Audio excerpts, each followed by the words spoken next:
ආයිබෝන් මගේ යාළුවා රෙමෝටම කොහමද ඉතින් ගොඩක් කාලෙකින් තමයි අද වීඩියෝ එකක් කරන්න යන්නේ. අද මම කතා කරන්න යන්නේ මේ දවස්වල ලංකාවේ බයික් පිස්සු අතර ගොඩක් දෙනෙක් කතා කරන ඒ වගේම ගොඩක් තරුණ කොල්ලෝ ගන්න බලාගෙන ඉන්න බයික් එකක් ගැන. ඒ තමයි අලුත්ම Hero Hunk 160R 4V එක. මම මේ බයික් එක අරගෙන දැන් මාස 3මාරක් වෙනවා. නිකන් ගෙදර තියාගෙන හිටියේනේ මේ වෙද්දි කිලෝමීටර් 2500කට වඩා පැදලා තිනවා. ඉතින් අද මම ඔයාලට කියන්නම් ඇයි මම අනිත් හැම බයික් එකක්ම පැත්තක තියලා මේ බයික් එක තෝරගත්තේ. මේකේ තියෙන ඇත්තම හොඳ මොනවද? හැමෝම බොරු කියන තෙල් වැඩ කරන ප්‍රමාණය ඇත්තටම කොහොමද? සහ මට මේ ටික කාලෙට ආපු ලෙඩ මොනවද කියලා. වීඩියෝ එකට යන්න කලින් තාමත් මගේ channel එක subscribe කරලා නැත්නම් දැම්ම subscribe පාරක් දාගෙනම යමු. එහෙනම් වෙඩි කටා නැතුව යමු වීඩියෝ එකට. ඇත්තටම මම මේ බයික් එක තෝරගන්න ප්‍රධානම හේතුව ගැන මුලින්ම කියන්නම්. ඒ තමයි මේ දවස්වල ලංකාවේ බයික් වල කියන මිල, price. ඔයාලා දන්නවනේ දැන් බයික් මාකට් එකේ තත්ත්වේ. මම බයික් එකක් ගන්න හදද්දි ගොඩක් ඔප්ෂන්ස් බැලුවා. විශේෂයෙන්ම මගේ කලින් තිබුණෙත් FZ එකක් නිසා මම FZ V2, V3 ගැනත් බැලුවා. ඒත් අද ලංකාවේ මේ බයික් විකුණන මිලත් එක්ක බැලුවාම අපිට යන වියදමට සරිලන ෆීචර්ස් ලැබෙනවද කියන එක ගැන මට ලොකු ප්‍රශ්නයක් තිබුණා. ඉතින් මම බැලුවේ මගේ බජට් එක ඇතුලේ මට ගන්න පුළුවන් උපරිම වටිනාකමක් තියෙන බයික් එක මොකක්ද කියන. අන්න එතනදි තමයි Hero Hunk 160R එක මගේ ඇහැට වැටුනේ. FZ එකේ මිලත් එක්ක බලද්දි මේකේ මිල සෑහෙන්න සාධාරණයි. ඒ විතරක් නෙමෙයි මේ ගානට අපිට පිස්සු හැදෙන ෆීචර්ස් ටිකක් හම්බෙනවා. උදාහරණයක් විදිහට මේ මිලටම අපිට රත්තරම් පාට KYB USD ෆෝක්ස් ලැබෙනවා. ඒකෙන් බයික් එකට මාරම ලුක් එකක් එනවා. ඒ වගේම ABS දිනනවා, ඩිජිටල් මීටර් කන්සෝල් එකක් තියෙනවා. කෙටියෙන්ම කිව්වොත් මචං ලංකාවේ අද තියෙන මාකට් එකේ හැටියට value for money නැත්තම් ගෙවන මුදලට උපරිම වටිනාකමක් දෙන බයික් එක විදිහට මම දැක්කේ මේක. අන්න ඒ නිසයි මම තීරණය කළේ මේ Hero Hunk 160R එකට යන්න. හරි. දැන් කතා කරමු වැදගත්ම දේ ගැන. කොහොමද මේකේ පැදීමේ අත්දැකීම? ඇත්තටම ඉස්සරහා අර මම කලින් කියපු KYB USD සස්පෙන්ෂන් එක නිසා බයික් එකේ ভাইබ්‍රේෂන් එක ගොඩක් අඩුයි. පාරේ පොඩි වලවල් එහෙම ලොකුවට දැනෙන්නේ නැහැ. හරිම ස්මූත් රයිඩ් එකක් තියෙන්නේ. හැබැයි පොඩි ප්‍රශ්නයක් තියෙනවා. ඔයා මේකෙන් ටිකක් දුර ගමනක් යනවා නම්, ඒ කියන්නේ කිලෝමීටර් 40ක් 50ක් වගේ එක දිගට පැදිනවා නම් මේකේ සීට් එක ටිකක් අපහසුයි වගේ දැනෙනවා. සීට් එකේ ෆෝම් එක ටිකක් හાર્ඩ් වැඩිද මන්දා. මම එකපාරක් කිලෝමීටර් 110ක වගේ දුරක් එක දිගට පැද්දා. සිරාවටම මට මැදදී බයික් එකෙන් බැහැලා පොඩි රෙස්ට් එකක් ගන්න ඕන. ඒ විතරක් නෙවෙයි පදින මට වගේම පිටිපස්ස යන කෙනාටත් මේ අපහසුතාවය ටිකක් තදින්ම දැනෙනවා. ඒ නිසා ඔයා නිතරම ලොංග් රයිඩ් යන කෙනෙක් නම් සීට් එක ගැන පොඩ්ඩක් හිතන්න වෙනවා. මම ජොබ් එක කරන නිසා වැඩ ඇරිලා එනකොට හැමදාම වගේ කොළඹ හෙවි ට්‍රැෆික් එකකට සෙට් වෙනවා. මෙතනදී තමයි මට මගේ පරණ බයික් එක මතක් වෙන්නේ. මගේ කලින් තිබුණ FZ V2 බයික් එකත් එක්ක බලද්දි ට්‍රැෆික් එකේදී මේ හංක් බයික් එක හැසිරීම නැත්තම් මැනුවරින් කරනවා ටිකක් අමාරුයි වගේ මට දැනුණා. මේකට හේතුව තමයි බයික් එකේ බර. FZ එක බිමට බරයි. ඒක නිසා බැලන්ස් කරන්න ලේසි.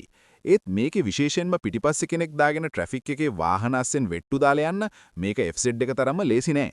දුර පාරේ හරි ට්‍රැෆික් අඩු පාරක හරි යනවා නම් කිසිම අවුලක් නෑ. පට්ට ස්ටේබල්. ඒත් හෙවි ට්‍රැෆික් එකේදී ඔයාට හොඳ අවධානයකින් ඉන්න වෙනවා. එන්ජින් එක ගැන ගත්තොත් නම් කියන්න වරදක් නෑ. ගොඩාක් ස්මූත්. මම අර ප්‍රසිද්ධ වතුර බෝතලී ටෙස්ට් එකත් කරා. ඒකෙන් පෙනුණා ভাইබ්‍රේෂන් එක කොච්චර අඩුද කියලා. ගොඩක් අය අහනවා එන්ජින් එක රත් වෙන එක ගැන. ඔව් හෙවි ට්‍රැෆික් එකේදී නම් එන්ජින් එක ටිකක් රත් වෙනවා අපිට කකුල් වලට දැනෙනවා. හැබැයි ඒකට තමයි මේකේ ඔයිල් කූලින් සිස්ටම් එකක් දීලා තියෙන්නේ. ඉතින් මම නම් ඒ රත් වෙන එක ගැන ලොකුවට වදවුනේ නැහැ. ඒක සාමාන්‍ය දෙයක්. ඊළඟට ගොඩක් දෙනෙක් මගෙන් අහපු දෙයක් තමයි මේ බයික් එකේ හෙඩ්ලයිට් එකේ එළියමද කියන එක. ඇත්තම කිව්වොත් මට නම් ඒක ඒ තරම් ලොකු ප්‍රශ්නයක් උනේ නැහැ. පාරේ සාමාන්‍ය විදියක ට්‍රැෆික් එකේ යද්දි හෙඩ්ලයිට් එකේ එළිය මට හොඳටම ප්‍රමාණවත්. හැබැයි අපි මේක Pulsar N160 එකේ තියෙන LED ප්‍රොජෙක්ටර් ලැම්ප් එකත් එක්ක සැසදුවොත් නම් හංක් එකේ එළිය පොඩ්ඩක් අඩුයි කියලා අපිට පිළිගන්න වෙනවා. N160 එකේ ලයිට් එක නම් සෑහෙන්න පවර්ෆුල්. දැන් අපි කතා කරමු හැමෝම දැනගන්න ආසමදිය ගැන. ඒ තමයි තෙල් කෙරුවාව නැත්තම් ෆියුල් කන්සම්ප්ෂන් එක.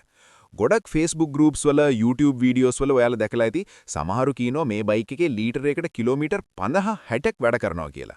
හැබැයි මම මේ කියන්නේ මගේ ඇත්තම අත්දැකීම. මම මේ බයික් එක ගත්ත දවසේ ඉඳන් අද වෙනකන් Excel sheet එකක් මේන්ටේන් කළා. ගහපු තෙල් ලීටර් ගානයි, පැදපු දුරයි හැමදේම මම මේකේ සටහන් කරගත්තා. ඒ ඩේටා වලට අනුව මට ලැබුණු ඇවරේජ් එක තමයි ලීටරයකට 37-42 අතර ආගයක්. මෙතනදී එක දෙයක් මතක තියාගන්න ඕනේ. මම මේ බයික් එක ගොඩක් වෙලාවට පාවිච්චි කරන්නේ කොළඹ හෙවි ට්‍රැෆික් එකේ. ඔයාලා දන්නවා ට්‍රැෆික් එකේ ෆස්ට් සෙකන්ඩ් ගියර් වල යද්දි තෙල් පිච්චෙනව වැඩි කියලා. හැබැයි ඔයා මේකෙන් ලොංග් රයිඩ් එකක් යනවා නම් මීට වඩා පොඩ්ඩක් වැඩි යගයක්. ඒ කියන්නේ 45ත් 50ත් වගේ බලාපොරොත්තු වෙන්න පුරුවා.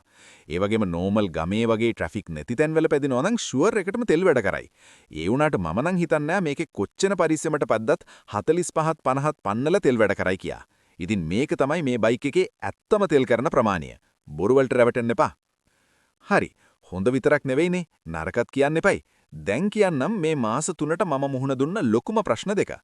පළවෙනි එක තමයි low speed surging. ඒ කියන්නේ අඩු වේගයෙන් ට්‍රැෆික් එකේ වගේ යද්දි එන්ජින් එක එකපාරට රේස් වෙන්න බලනවා වගේ ගතියක් තියෙනවා. අපි ඇක්සලරේටර් එක අල්ලන ප්‍රමාණයට නෙවෙයි බයික් එකේ රෙස්පොන්ස් එක එන්නේ. මේක නිසා මම එකපාරක් බැලන්ස් නැතුව වැටෙන්නත් ගියා. දෙවෙනි එක තමයි මාරමවුල. Gear box ඉෂුව. මේක මාරම භයානකයි. 4 වෙනි ගියර් එකෙන් 6 වෙනි ගියර් එකට දාද්දි සමහර වෙලාවට බයික් එක ගියර් එකට වැටෙන්නේ නැතුව නියුට්‍රල් වෙනවා. එතකොට එන්ජින් එකෙන් ලොකු සද්දයක් එනවා. බයික් එක එකපාරට ගැස්සෙනවා. මේක මට 6-7 පාරක් වුණා. කොහොම වුණත් මේ වීඩියෝ එක බලන ඔයාලටත් හංක් එකක් තියෙනවනම් මේ ප්‍රශ්නේ ඇවිල්ලා තියෙනවද? එහෙම ආවනම් ඒක විසඳගත්තේ කොහොමද කියලා පල්ලෙහෙන් කමෙන්ට් එකක් දාගෙන යන්න අමතක කරන්න එපා. ඒක අනිත් අයටත් ලොකු උදව්වක් වෙයි. තව දෙයක්. පළවෙනි සර්විස් එකට මට ගියේ රුපියල් 2700ක් වගේ මුදලක් විතරයි. ඒක නම් සාධාරණයි. ඉතින් අවසාන වශයෙන් කිව්වොත් යාළුවනේ පෙනුම සහ එන්ජින් එකේ ස්මූත් ගතිය පැත්තෙන් ගත්තොත් Hero Hunk 160R කියන්නේ සුපිරිම බයික් එකක්. ගෙවන ගානට උපරිම වටිනාකමක් තියෙනවා. හැබැයි අර මම කියපු ගියර් බොක්ස් ප්‍රශ්නය, සීට් එකේ සැප පහසුව සහ ට්‍රැෆික් එකේ හැසිරීම ගැන ඔයාලා බයික් එක ගන්න කලින් පොඩ්ඩක් හිතන්න ඕනේ. ඔයාලටත් මේ බයික් එක ගැන තව මොනවා හරි දැනගන්න තියෙනවා නම් හෝ ඔයාලගේ අත්දැකීම් තියෙනවා නම් අනිවාර්යෙන්ම පල්ලෙහෙන් කමෙන්ට් එකක් දාන්න. මම හැමෝටම රිප්ලයි කරනවා. වීඩියෝ එක හොඳයි නම් ලයික් එකක් දාන්න. යාළුවන්ටත් බලන්න ෂෙයා කරන්න. එහෙනම් තවත් මේ වගේම සුපිරි වීඩියෝ එකකින් හම්බ වෙමු. හැමෝටම ජය වේවා. පරිස්සමෙන් රයිඩ් කරන්න. බයි බයි.